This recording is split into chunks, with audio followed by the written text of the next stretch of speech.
So hey guys, this is Sahil and इस video में करेंगे हम यार एक्सरसाइज 9.1 के इंपॉर्टेंट क्वेश्चंस के सॉल्यूशंस। यार देखो, जस्ट इससे प्रीवियस वीडियो में ना मैंने बता दिए थे कि वो इंपॉर्टेंट क्वेश्चंस हैं कौन से। ठीक है, जिन्होंने वो वीडियो देखी हुई है उनको तो पता होगा वो इंपॉर्टेंट क्वेश्चंस हैं कौन से जो मैंने बताए थे प्रीवियस वीडियो में।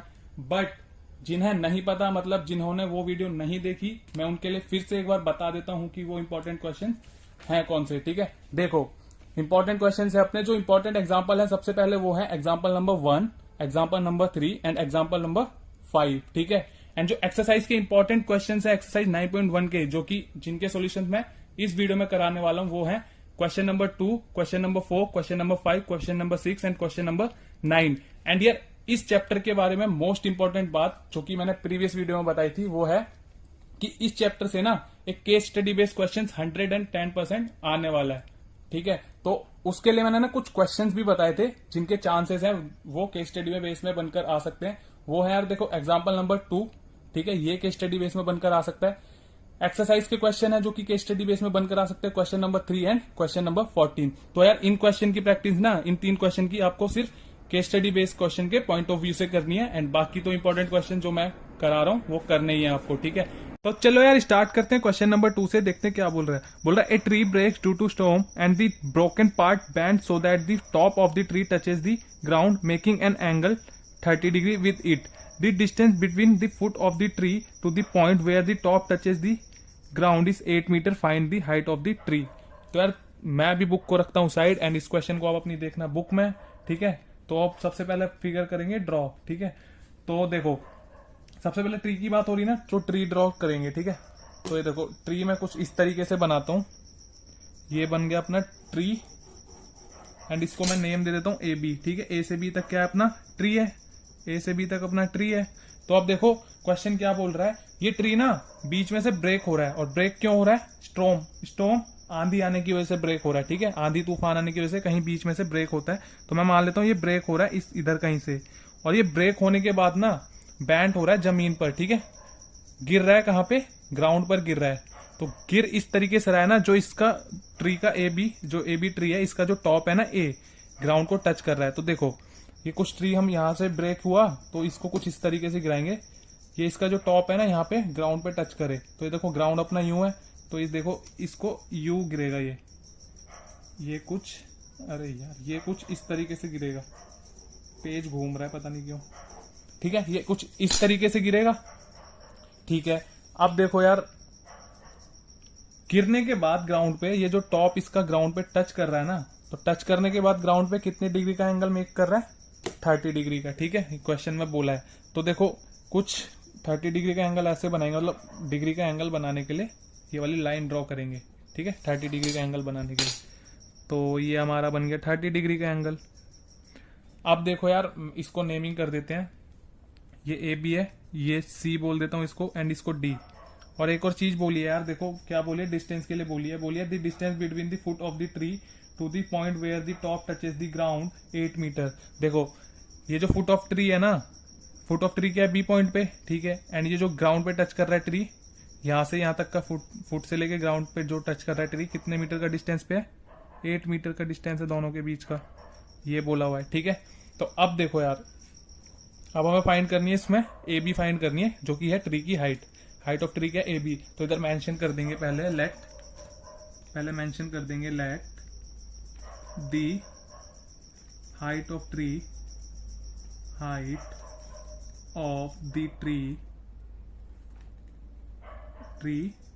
B A B. तो हाइट ऑफ ट्री क्या है? A B. ठीक है, अब देखो height of tree A B है, तो ए बी को हम कैसे लिख सकते हैं? तो ए बी को हम देखो यार कैसे लिख सकते हैं। ए बी क्या है अपना पूरा? ये ट्री, ए से बी तक ट्री है, एंड इसको लिख कैसे सकते हैं हम? ए सी प्लस सी बी। तो देखो मैं ए बी को कुछ ऐसे लिख रहा हूं, ए बी इक्वल टू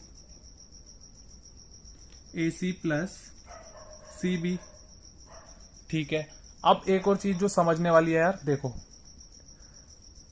हमारा ये जो ब्रोकन पार्ट है, ठीक है, ये जो ब्रेक होके नीचे गिर रहा है ग्राउंड पे, ए सी जो ये नीचे गिर रहा है ग्राउंड पे, तो ये यही वाला पार्ट तो है जो नीचे गिरा, जो ये सी डी है अपना, यही तो पार्ट है। ये ए सी जो गिरा है अपना, ये सी डी तो है ना?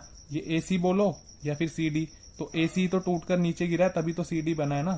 तो यानी यार कहने का मतलब ये है, ये जो AC है ना, ये पार्ट और ये AC पार्ट ना इक्वल होंगे, क्योंकि ये देखो ये AC ही तो ये टूट के गिरा है तभी तो ये CD बना है। ठीक है, ध्यान से। तो AC किसके इक्वल होगा? CD के, क्योंकि दोनों किस क्या है? Broken part.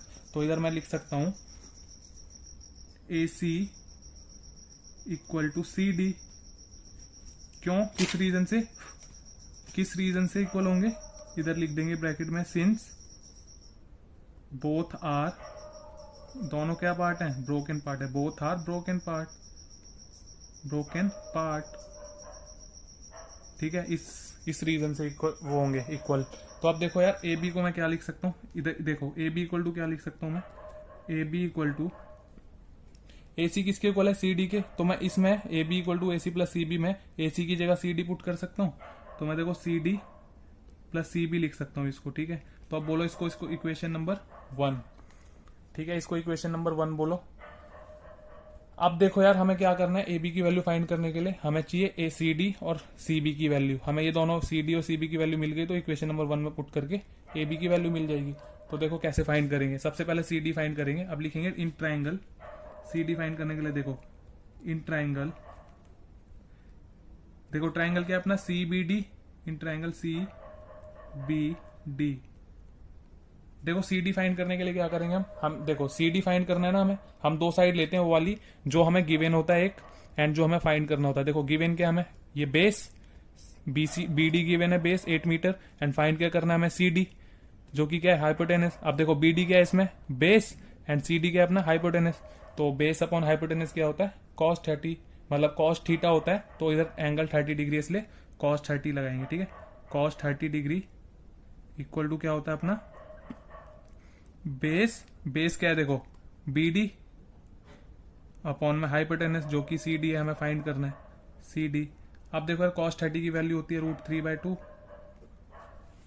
cos 30 की कितनी वैल्यू होती है अपने पास? √3/2 इक्वल टू बी डी कितना है अपने पास? देखो बी डी की वैल्यू दी है 8 मीटर, तो 8 पुट कर देंगे। सी डी फाइंड करना है। ठीक है, तो अब देखो यार, सी डी फाइंड करना है, क्रॉस मल्टीप्लाई कर लो तो ये हो जाएगा √3CD इक्वल टू कितना हो जाएगा? 8 2 16। तो सी डी कितना आ जाएगा अपने पास? 16/√3। ठीक है, 16/√3 इसको बोल दो सेकंड। ठीक है, अब पीछे करते हैं। अब हमें फिर से वही ट्राइंगल लेना है। ठीक है, अब देखो हम फिर से सी बी डी ट्राइंगल लेंगे, लेकिन हमने सी डी फाइंड कर लिया ना। अब हमें क्या फाइंड करना है? C B. तो सी बी फाइंड करने के लिए यही ट्राइंगल लेंगे। अब देखो सी बी फाइंड करने के लिए क्या लगाएंगे हम? देखो सी बी फाइंड करना है हमें, और गिवन क्या है? B D. हम वही चीज दो साइड लेते हैं, जो एक हमें फाइंड करनी होती है एंड जो एक हमें गिवन होती है। तो गिवन है हमें बी डी एंड फाइंड करना है सी बी। तो सी बी क्या है हमें? देखो 30 एंगल के सामने वाली साइड क्या होती है? परपेंडिकुलर। तो सी बी क्या है इसमें? परपेंडिकुलर। तो सी बी और बी डी क्या है अपना? बेस। तो परपेंडिकुलर अपॉन बेस क्या होता है? tan theta. तो इधर थीटा की जगह 30, तो tan 30 लगाएंगे। ठीक है, तो हम लगाएंगे tan 30 डिग्री। तो tan 30 डिग्री इक्वल टू हमारा परपेंडिकुलर क्या था? सी बी, और बेस क्या है अपना? B D. तो C B upon B D लगा देंगे। ठीक है, C B upon B D. अब देखो सी बी फाइंड करना है, tan 30 होता है अपना √3 इक्वल टू, सॉरी 1/√3 होता है यार tan 30, 1/√3 होता है tan 30। सी बी हमें इसमें फाइंड करना है, एंड बी डी की वैल्यू 8 मीटर दी है हमें। तो अब देखो सी बी क्या हो जाएगा अपना? ये 8 इधर आ जाएगा। ठीक है, 8/√3 हो जाएगा क्या? C B. तो सी बी हमें यहां से कितना मिला? सी बी इक्वल टू 8/√3, इसको बोल देंगे थर्ड। तो अब देखो क्या करना है, सिंपल, ये जो सेकंड और थर्ड इक्वेशन बनी है ना हमारी, उसको इक्वेशन नंबर 1 में पुट करेंगे। तो लिखेंगे इधर पुटिंग कौन कौन सी equation? Second and third in equation 1, जो कि इक्वेशन 1 क्या थी अपनी? A B equal to A B equation 1 देखो क्या थी अपनी? C D plus C B, C D plus C B. तो ये थी अपनी C D plus C B. तो अब देखो सी डी की वैल्यू कितनी आई थी पीछे? 16/√3, प्लस में सी बी की वैल्यू कितनी आई है अपने पास? 8/√3। अब देखो बेस सेम है दोनों का, तो हम ऊपर डायरेक्टली ऐड कर सकते हैं। तो 16 + 8 कितना हो जाएगा 24/√3। अब देखो यार, हम ना कभी भी रूट वाले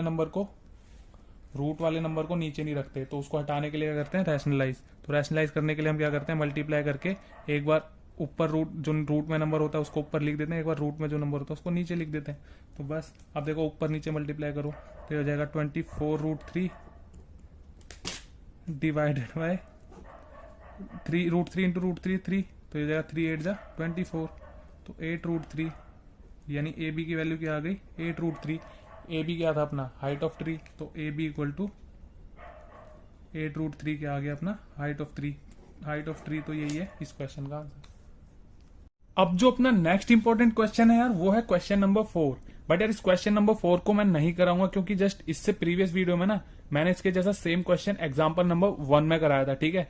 तो आप उसी प्रोसेस से इस क्वेश्चन को भी प्रैक्टिस कर लेना, ठीक है। तो अब जो नेक्स्ट इंपॉर्टेंट क्वेश्चन हम करेंगे वो है क्वेश्चन नंबर 5। तो देखते हैं क्या बोल रहे हैं। बोला a kite is flying at a height of 60 meter above the ground, the string attach to the kite is temporarily tied to a point on the ground. The inclination of the string with the ground is 60 degree. Find the length of the string assuming that there is no slack in the string. तो यार देखो ये question ना बहुत easy है, देखो कैसे करेंगे इसको। बोला है ग्राउंड से ना 60 मीटर हाइट पे काइट उड़ रही है, तो देखो कैसे बनाएंगे हम। तो यहां देखो अपना ग्राउंड है नीचे, तो कितने मीटर हाइट पे बोला काइट उड़ रही है 60 मीटर। तो यहां से देखो मैं मान लेता हूं यहां तक अपनी 60 मीटर हाइट है जहां पे काइट उड़ रही है, यहीं कहीं उड़ रही होगी, ठीक है काइट। और ये हाइट कितनी है 60 मीटर। अब देखो यार यहां ना काइट वाइट मत बनाने लग जाना, जरूरत नहीं है बनाने की, ठीक है। तो बस इसी से मेंशन कर देंगे कि 60 मीटर पे क्या है अपनी काइट उड़ रही है। तो इसको मैं बोलता हूं ए बी, ठीक है। अब देखो क्या बोला है आगे, बोला the string attach to the kite is temporary tied to a point on the ground. कह रहा है जिस काइट से स्ट्रिंग उड़ रही है, मतलब जिस स्ट्रिंग से ये काइट उड़ रही है ना, जिस धागे से ये काइट उड़ रही है, उसको क्या कर रहे हैं हम, कुछ ग्राउंड पे ना किसी भी चीज से टाइट कर दे रहे हैं, मतलब ग्राउंड पे टाइट कर दे रहे हैं उसको। तो देखो कैसे टाइट करेंगे, कुछ इस तरीके से स्ट्रिंग आएगी, टाइट करेंगे ग्राउंड पे। देखो ये स्ट्रिंग इधर थी काइट की, अब इसको कुछ ऐसे हम ना ग्राउंड पे टाइट कर देंगे। ये अपना ग्राउंड था, तो यहाँ पे हमने इसको टाइट कर दिया ग्राउंड पे। अब बोल रहा है ये जो हम स्ट्रिंग ग्राउंड पे टाइट कर रहे हैं ना, और ये स्ट्रिंग क्या कर रही है ग्राउंड पे 60 डिग्री का एंगल बना रही है, ठीक है, ग्राउंड के साथ। तो ये देखो कुछ ऐसे एंगल बनाएगी। तो एंगल ड्रॉ करने के लिए हम ये वाली लाइन ड्रॉ करेंगे, ये देखो ये वाली। तो यार इसको थोड़ा नीचे करते हैं, ये होगी अपनी, मतलब ये ग्राउंड के साथ कितना एंगल बना रही है 60 डिग्री का। अब देखो यार हमें फाइंड क्या करना है, इसमें बोला है कि find the length of the string, and एक और लाइन बोली है लास्ट में, assuming that there is no slack in the string. बोला कि ये जो एसी लेंथ है ना स्ट्रिंग की, लेंथ है जो स्ट्रिंग की, स्ट्रिंग में कोई भी स्लैक नहीं है, मतलब वो एकदम टाइड है, ठीक है। इस लाइन का मतलब ये है। तो अब देखो हमें फाइंड क्या करनी है, लेंथ ऑफ स्ट्रिंग। तो यार देखो लेंथ ऑफ स्ट्रिंग क्या है इसमें, एसी, यही तो हमने एसी को ही तो हमने ग्राउंड से टाइट किया है, लेंथ को, मतलब लेंथ ऑफ स्ट्रिंग को, यही तो है लेंथ ऑफ स्ट्रिंग। तो ये हमें फाइंड करनी है एसी। तो देखो अब कैसे, पहले ना मेंशन कर देना कि लेंथ ऑफ स्ट्रिंग है क्या। तो यहां लिखेंगे हम let the length of string be AC है ना अपनी लेंथ ऑफ स्ट्रिंग। तो यहां लिख देंगे कि एसी अपनी लेंथ ऑफ स्ट्रिंग है। तो अब देखो इसके बाद करना क्या है, अब देखो एसी कैसे फाइंड करेंगे हम। एसी फाइंड करने के लिए यार हमें कौन सा रेशियो यूज करना है वो देखो हम कैसे देखते हैं।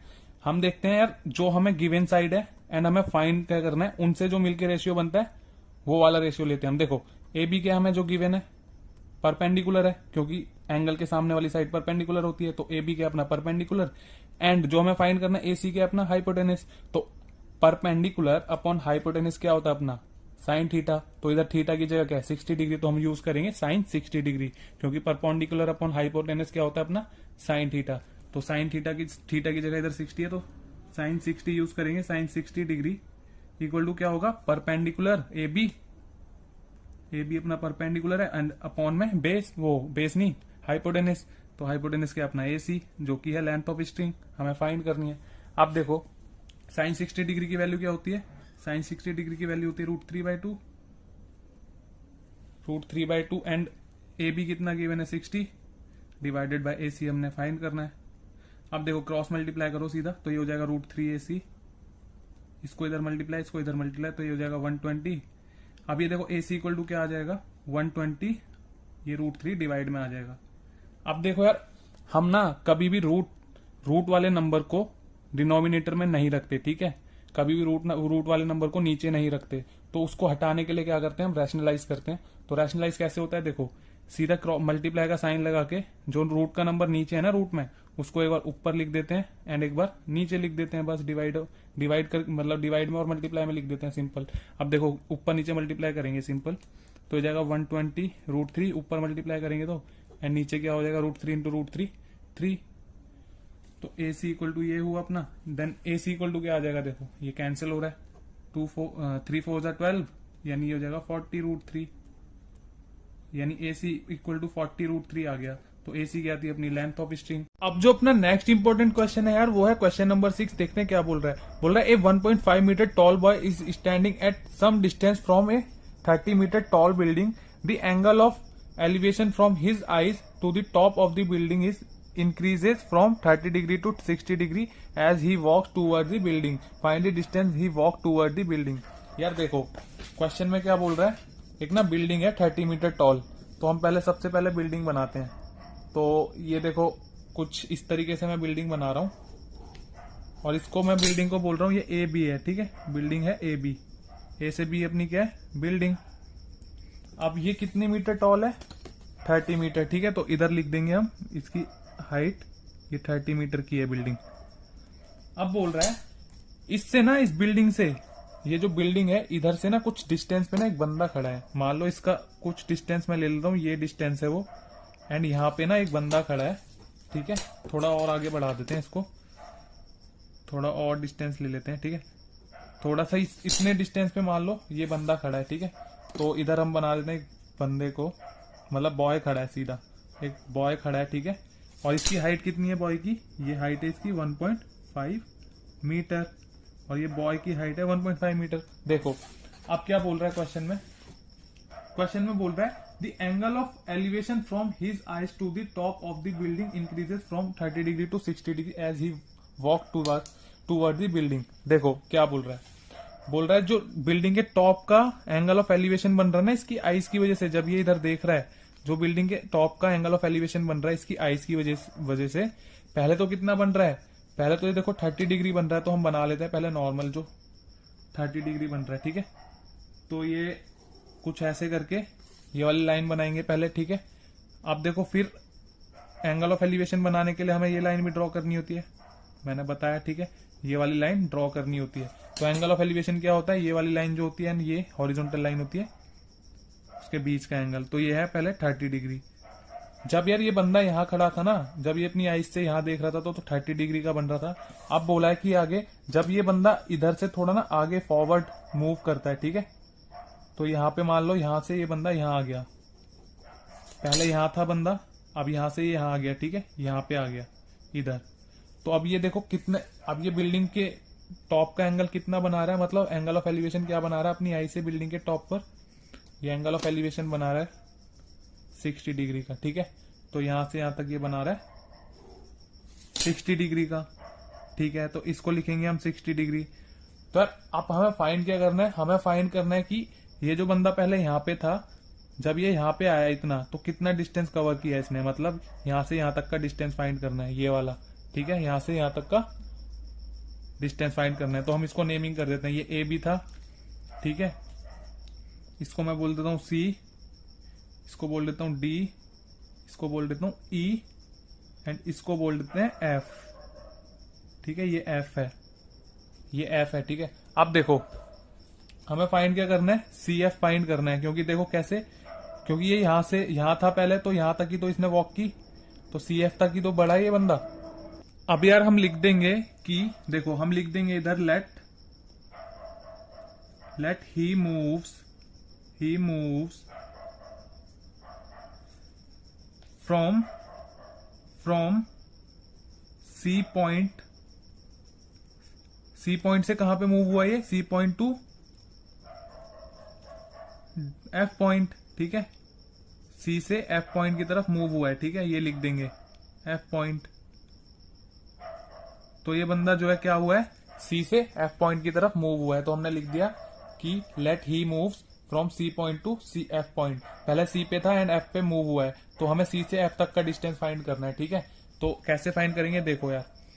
अब देखो इसको, ये सीई है ना टोटल, देखो इस सीई को मैं कैसे लिख सकता हूँ, सीई इक्वल टू मैं क्या लिख सकता हूँ बताओ। सीई इक्वल टू को मैं तोड़ के लिख सकता हूँ C F plus E F, इसको मैं लिख सकता हूँ C F plus E F लिख सकता हूँ ना, या फिर एफ ई लिख सकते हैं। ठीक है, ये देखो सीई को मैंने लिख दिया C F plus F E, दोनों को तोड़ के लिख दिया। तो अब देखो यहां से हमें सी एफ फाइंड करना है ना, तो सी एफ क्या आएगा देखो, C F equal to, C F को एज इट इज रख रहा हूं, एफ ई को इधर ले जा रहा हूं माइनस में। ठीक है, तो देखो ये हो जाएगा सीई माइनस एफ ई, इसको बोल दो इक्वेशन नंबर 1। ठीक है, ये हो गई अपनी इक्वेशन नंबर 1। अब देखो यार, हमें सी एफ फाइंड करने के लिए किस किस चीज की वैल्यू चाहिए, सीई मिल गया हमें और एफ ई मिल गया, तो हम इजीली क्या कर देंगे, इसमें वैल्यूज पुट करके सी एफ की वैल्यू निकाल लेंगे। तो देखो हमें सी और एफ ई कैसे मिलेगा देखो। अब सबसे पहले तो ये देखो यार, ये जो 1.5 मीटर का ये हाइट है, तो ये हाइट भी तो 1.5 मीटर होगी, है ना, सेम एक ही बात। देखो ये हाइट 1.5 मीटर है, तो ये भी तो 1.5 मीटर होगी, सेम हाइट है दोनों। और देखो, अब देखो यार, ए से ई तक की हाइट क्या होगी, जो कि ट्राइंगल की हाइट है, मतलब ट्राइंगल की साइड है। देखो ए से ई तक की हाइट कैसे निकालेंगे हम, देखो ए बी कितना है total, A B equal to कितना है अपने पास टोटल, देखो टोटल ए बी अपने पास 30 मीटर है ना। तो ए बी को मैं कैसे लिख सकता हूँ, ए बी को लिख सकता हूँ मैं ए ई प्लस ई बी, तो ए बी इक्वल टू मैं लिख सकता हूँ ए ई प्लस ई बी। अब ये मैं क्यों लिख रहा हूँ देखो, ये मैं इसलिए लिख रहा हूँ ताकि हम ए ई की फाइंड कर सकें वैल्यू, ए ई की वैल्यू फाइंड करनी है। अब देखो ए ई की वैल्यू क्या आ जाएगी यहाँ पे, देखो वैल्यूज पुट करो, ए बी कितना है अपने पास 30 इक्वल टू ए ई हमें निकालना है इधर, अभी ध्यान से देखना, प्लस ई बी कितना है अपने पास 1.5।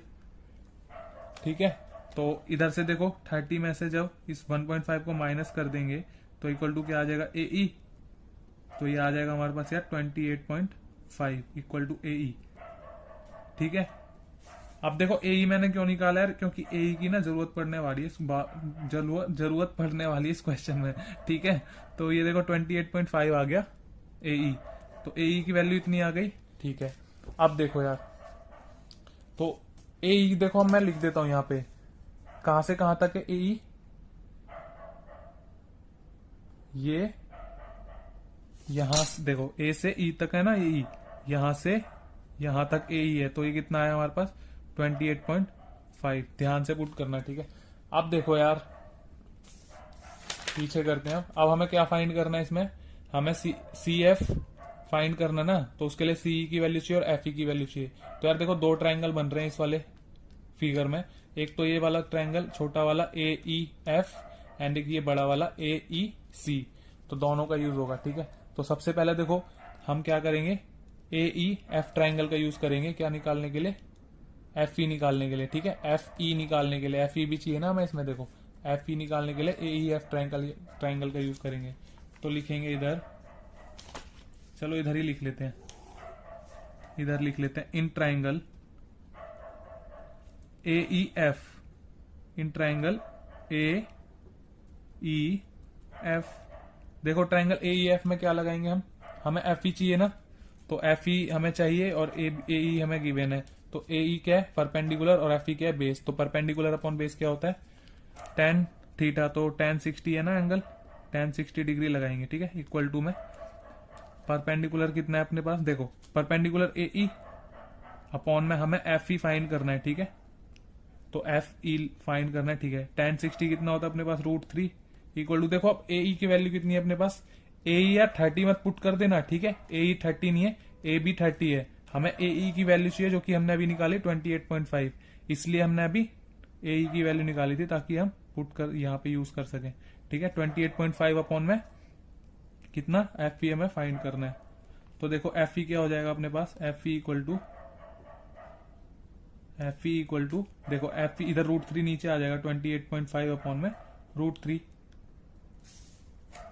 ठीक है, ये √3 नीचे आ गया, ये आ जाएगी एफ ई की वैल्यू। अब देखो यार क्या करेंगे, अब हमें किसकी वैल्यू चाहिए, एफ ई मिल गया हमें, है ना, एफ ई मिल गया। अब सीई की वैल्यू चाहिए, अब सीई कैसे निकलेगा अपना, देखो सीई कौन सा ट्राइंगल में, ये बड़े वाला ट्राइंगल है सीई पूरा, ठीक है। तो देखते हैं अब ये कैसे निकलेगा सीई।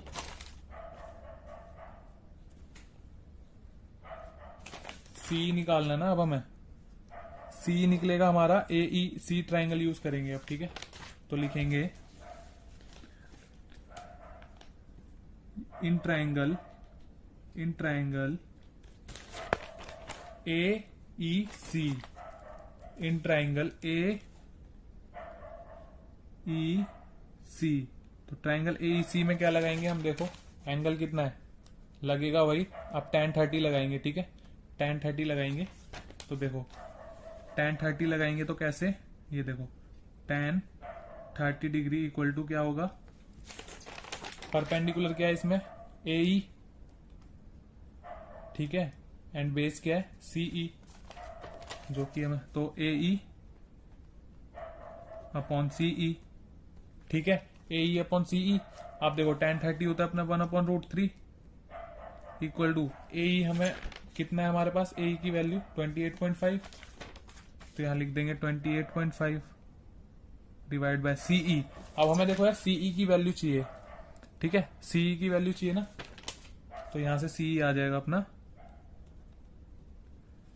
सीई हो जाएगा अपना यार सीई इक्वल टू 28.5 इंटू √3। तो यार ये हो जाएगा अपना सीई इक्वल टू 28.5 √3 हो जाएगा, ठीक है। ये निकल गया अपना। अब देखो यार सीधा क्या करना है, अब इन दोनों वैल्यू को पुट कर देना है इधर। तो इसको देखो मैं सेकंड बोल दे रहा हूं जो हमने एफ ई निकाला था, एंड इसको मैं थर्ड बोल दे रहा हूं, ठीक है, जो अभी हमने सीई निकाला है। तो अब लिखेंगे putting second and third in equation 1। तो सेकंड एंड थर्ड को पुट करेंगे इक्वेशन 1 में, तो हमें क्या मिलेगा, देखो सी एफ चाहिए था ना हमें, यही तो थी, बंदे ने कितना मूव किया है, मतलब डिस्टेंस बंदे का यहाँ था पहले, तो यहाँ तक आया, तो सी एफ फाइंड करना था। तो C F equal to C minus E F. तो देखो सी एफ हमें फाइंड करना है। अब देखो यार मैं सीई की जगह सीई पुट कर रहा हूँ। सीई कितना निकला था हमारा पीछे, सी निकला है अपना, देखो सी निकला अपना 28.5 √3, एंड ये अपने पास है 28.5 √3, एंड ये है अपना माइनस ही करना है ना, यस, ये है अपना 28.5 डिवाइडेड बाय √3। अब देखो यार दोनों में कॉमन क्या है, दोनों में देखो क्या कॉमन है, 28.5 कॉमन है, ठीक है, दोनों में 28.5 कॉमन है। अब यहां से 28.5 कॉमन आएगा तो √3, और यहां बचेगा -1/√3। अब यहां एलसीएम लेंगे सीधा, ठीक है, तो ये हो जाएगा 28.5 इंटू में √3 से देखो इसको इससे एंड इन दोनों को आपस में मल्टीप्लाई, तो √3 इंटू √3 हो जाएगा 3 -1 अपॉन में कितना हो जाएगा ये √3। अब देखो ये हो जाएगा 28.5 इंटू में 3 - 1 कितना हो जाएगा 2 डिवाइड बाय √3। तो ये हो जाएगा देखो 28.5 कितना होता है अपना, 28.5 हो जाएगा अपना 28.5 को 2 से करते हैं,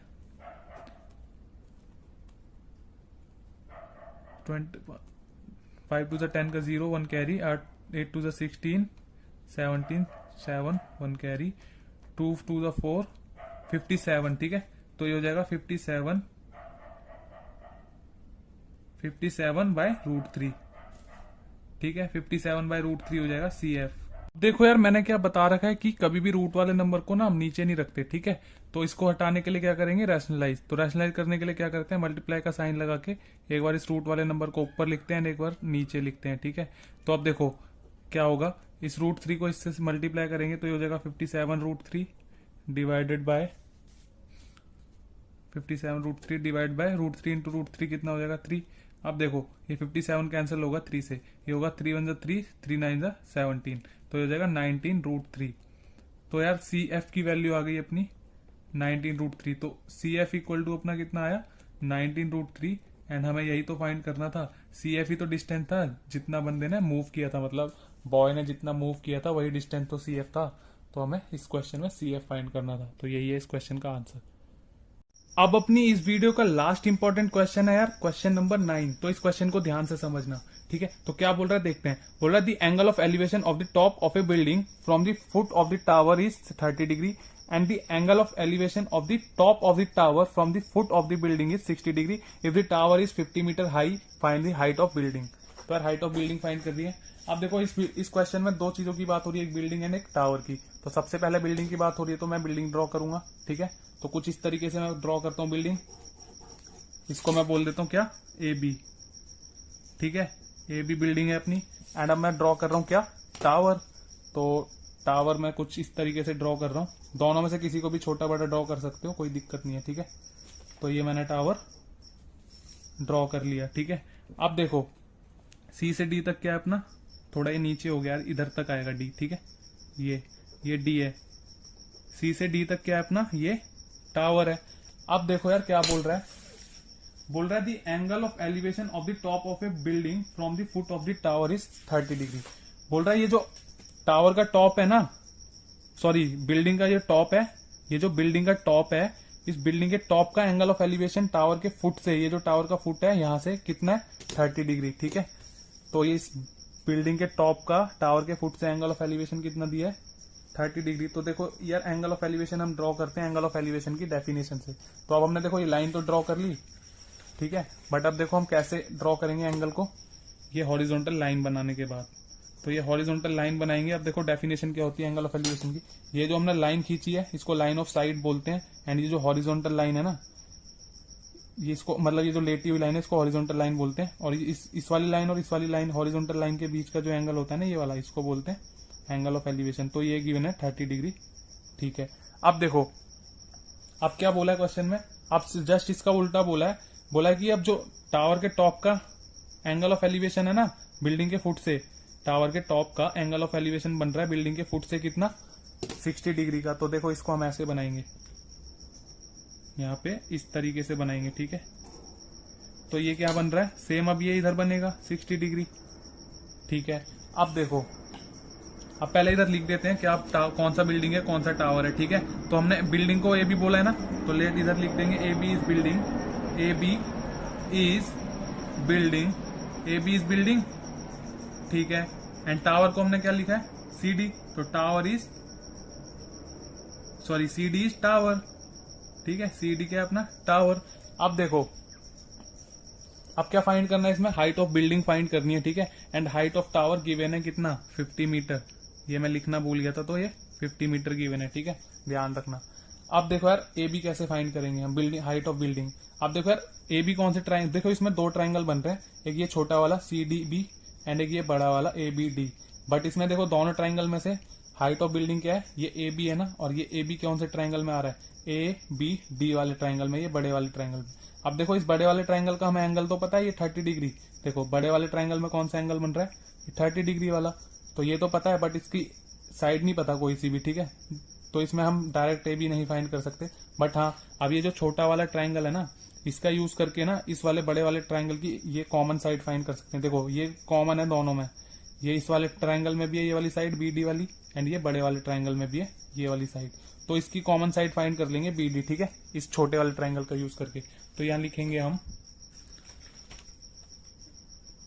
इन triangle A, sorry C D, देखो छोटा ले रहे हैं ना, C D B, in triangle C D B, triangle C D B में हम क्या लगाएंगे, देखो 60 डिग्री का एंगल है ना ट्राइंगल सी डी बी में। तो 60 डिग्री के एंगल के सामने वाली साइड क्या होती है, परपेंडिकुलर। एंगल के सामने वाली साइड परपेंडिकुलर, एंड जो बची वो बेस। देखो हमें जो फाइंड करनी है वो लेते हैं, एंड जो गिवन है वो वाली साइड लेते हैं। तो परपेंडिकुलर अपॉन बेस लेंगे, ठीक है। तो परपेंडिकुलर क्या है इसमें, सी डी, एंड बेस क्या है इसमें, बी डी। तो देखो कौन सा एंगल है इसमें 60 डिग्री का ना, तो tan 60 लगाएंगे, ठीक है। परपेंडिकुलर अपॉन बेस होता है tan थीटा, तो tan 60 है थीटा की जगह, अपॉन में परपेंडिकुलर क्या है सी डी, अपॉन में बेस क्या है बी डी। बी डी हमें फाइंड करना है ताकि हम बिल्डिंग की हाइट फाइंड कर सकें इसके फाइंड होने के बाद। तो tan 60 होता है अपना √3 equal to C D. C D की कितनी वैल्यू 50, अपॉन में बी डी हमें फाइंड करना है। अब देखो यहाँ से बी डी कितना आ जाएगा, बी डी इक्वल टू आ जाएगा 50 अपॉन √3, ठीक है। ये आ जाएगा अपने पास 50 अपॉन √3। तो देखो बी डी की वैल्यू आ गई 50 अपॉन BD की वैल्यू कितनी आ गई 50/√3। तो अब इधर हम इसको इधर लिख सकते हैं 50/√3 को, ठीक है। BD की वैल्यू निकाल ली। अब देखो हम क्या करेंगे, अब बिल्डिंग की हाइट फाइंड करनी है ना, AB है, जो कि हाइट क्या है बिल्डिंग की AB। तो अब ये बड़ा वाला ट्राइंगल लेंगे, कौन सा, ABD। तो अब लिखेंगे इन ट्राइंगल, अब लिखेंगे इन ट्राइंगल ABD। तो इन ट्राइंगल ABD में देखो क्या लिखेंगे, मतलब कौन सा रेशियो यूज करेंगे। हमें फाइंड क्या करना है, AB क्या है, हाइट ऑफ बिल्डिंग, और गिवन के मतलब हमने दूसरी साइड हमें क्या पता है, BD। तो देखो AB क्या अपना, AB अपना हाइट ऑफ बिल्डिंग है जो कि परपेंडिकुलर है, ठीक है। और इसमें एंगल देखो चेंज हो रहा है, 30 डिग्री है इस वाले में। तो 30 डिग्री के सामने वाली क्या है, परपेंडिकुलर। तो हम इसमें लगाएंगे tan 30, ठीक है, ध्यान से। तो इसमें लगाएंगे हम क्या, tan 30 डिग्री। एंगल चेंज हो रहा है बस, बाकी तो परपेंडिकुलर अपॉन बेस ही लग रहा है, ठीक है। तो परपेंडिकुलर क्या था इस बड़े वाले ट्राइंगल में, AB अपॉन में बेस क्या है अपना BD। अब देखो tan 30 की वैल्यू कितनी होती है, 1/√3 इक्वल टू AB हमें फाइंड करना है, अपॉन में BD कितना है, अभी अभी निकाला था 50। देखो BD कितना है 50√3, 50 डिवाइड बाय √3, 50 डिवाइड बाय √3 है। अब देखो यार क्या करें, ये देखो ये रेसिप्रोकल हो जाएगा, ऊपर हो जाएगा, देखो 1/√3 equal to AB as it is divide by देखो 50, ये √3 ऊपर चले जाएगा, कैसे देखो ना, ये 50/√3 था नीचे AB के, तो √3/50 हो जाएगा, ठीक है, √3/50 हो जाएगा, इसलिए ये उल्टा हो गया। तो अब देखो पीछे करते हैं, अब हमारे पास पीछे क्या था, 1/√3 इक्वल टू AB इंटू में √3 डिवाइड बाय 50 था। अब देखो इस √3 को जब इधर मल्टीप्लाई करोगे ना, तो ये √3 इंटू √3 3 हो जाएगा खाली, और इस 50 को इधर मल्टीप्लाई कर लो तो ये हो जाएगा 50 इक्वल टू AB इंटू में देखो √3 इंटू √3 क्या हो जाएगा 3। अब ये देखो यहाँ से AB कितना आ जाएगा, इस 3 को नीचे ले आओ, ये हो जाएगा 50/3 equal to AB। Then AB कितना आ गया, equal to AB equal to 50/3, ठीक है, ओनली 50/3। तो AB क्या थी अपनी हाइट ऑफ बिल्डिंग, जो कि हमें फाइंड करनी थी। तो हाइट ऑफ बिल्डिंग कितनी आ गई 50/3। बट यार देखो आंसर तो अपना ये बिल्कुल एकदम राइट है, ठीक है, बट बुक से मैच नहीं हो रहा पीछे, ठीक है। तो बुक से मैच करने के लिए क्या करेंगे हम, देखो क्या करेंगे, सिंपल इसको डिवाइड कर लेंगे, 3 से डिवाइड करेंगे किसको, 50 से। तो ये होगा 3 1 3 माइनस कितना बचेगा 2, 0 नीचे उतारेंगे, 3 6 18 माइनस कितना बचेगा 2, बस रिमाइंडर आ गया, यहीं पे छोड़ो। अब देखो इसको लिखेंगे कैसे, जो कि बुक में आंसर दिया है। तो AB इक्वल टू देखो 60 इधर आंसर आया हमारा डिवाइड करने पे, 16 अपना आंसर आया इसको डिवाइड करने पे। एंड अब देखो 2 बचा ना रिमाइंडर, अब 2 को हमें किससे डिवाइड करना बाकी था, 2 को हमें किससे डिवाइड करना बाकी था, 3 से। तो इधर लिख देंगे 3, खत्म। तो इस तरह ये आंसर है पीछे, ठीक है। तो आप ये भी दोनों में से कुछ भी लिख छोड़ सकते हो कहीं भी, ठीक है, तो आपकी मर्जी है, वो आंसर दोनों ठीक है, ठीक है। तो ये है इस क्वेश्चन का आंसर।